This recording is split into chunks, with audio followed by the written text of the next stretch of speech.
Well, now I'm going to discuss about AWS EC2. What is EC2? It is nothing but elastic compute. So, what is the meaning of elastic? So, elastic is nothing but scalable and flexible. Scalable in the term that if a number of users coming to your particular machine, because EC2 is nothing but a small computer.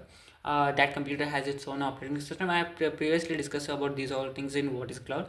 You can go through it. So it is nothing but a computer has its own operating system. So you are accessing that computer from a remote server, like remote location like Mumbai, in your location like Bengaluru, via the internet. So what is elastic compute? Normally your computer, when a lot of traffic comes, because your all of the hardwares are limited, it won't scale, and there might be some issue with the servers and those all things. So here when we are saying that elastic means it is scalable, it will scale up to a lot, like it auto scales everything. First of all, that's one thing. And flexible means it is not limited to some particular thing. You can able to add some other plugins to increase the efficiency of your particular machine.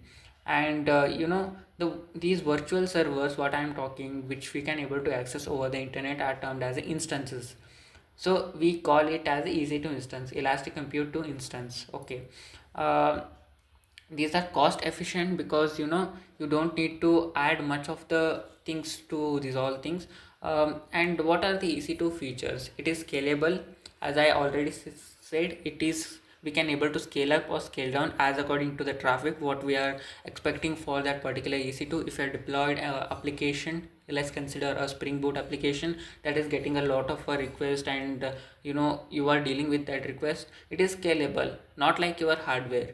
Like it is not limited, it can able to scale up, and you have to pay according to that. And what is flexible? See, you can choose different type of instances, operating system and storage options. You can choose S3 bucket as storage. And what you can do, because there is only a limited things provided by the EC2 as of storage, like you can able to access only 20 GB of memory, and you want your application to access 1 TB of memory. In such situation, you can use S3 bucket that is provided by AWS itself, and you can connect your storage with that particular thing. And this is termed as a flexibility.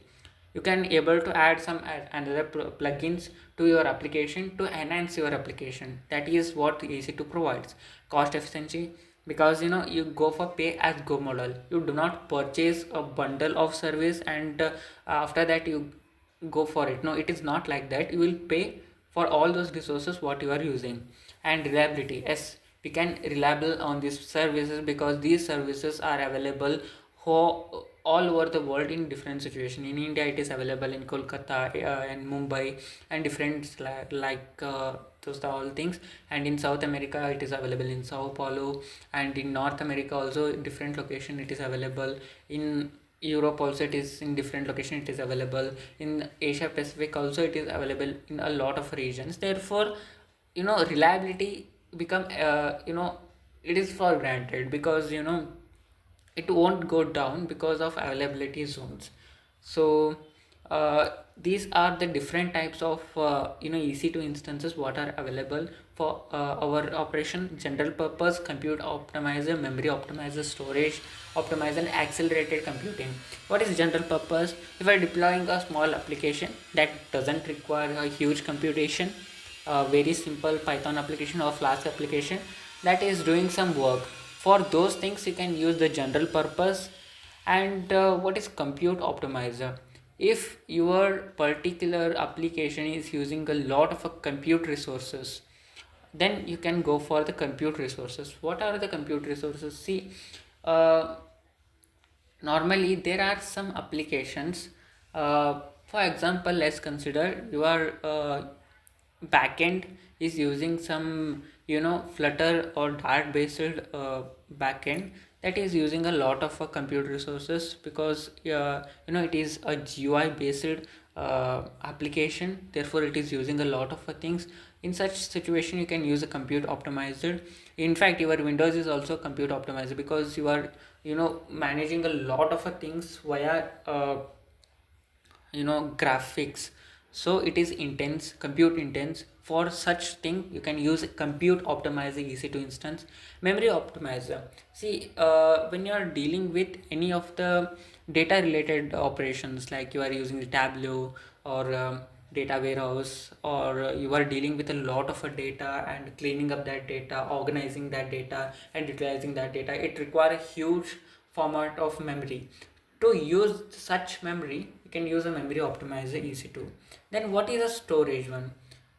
Memory is, it is currently happening, like currently you are cleaning up with millions of data, and you are organizing the millions of data. In such situation you can use memory optimizer. Storage is the one where you are just storing a lot of data. Just consider there is some government website like ISCTC.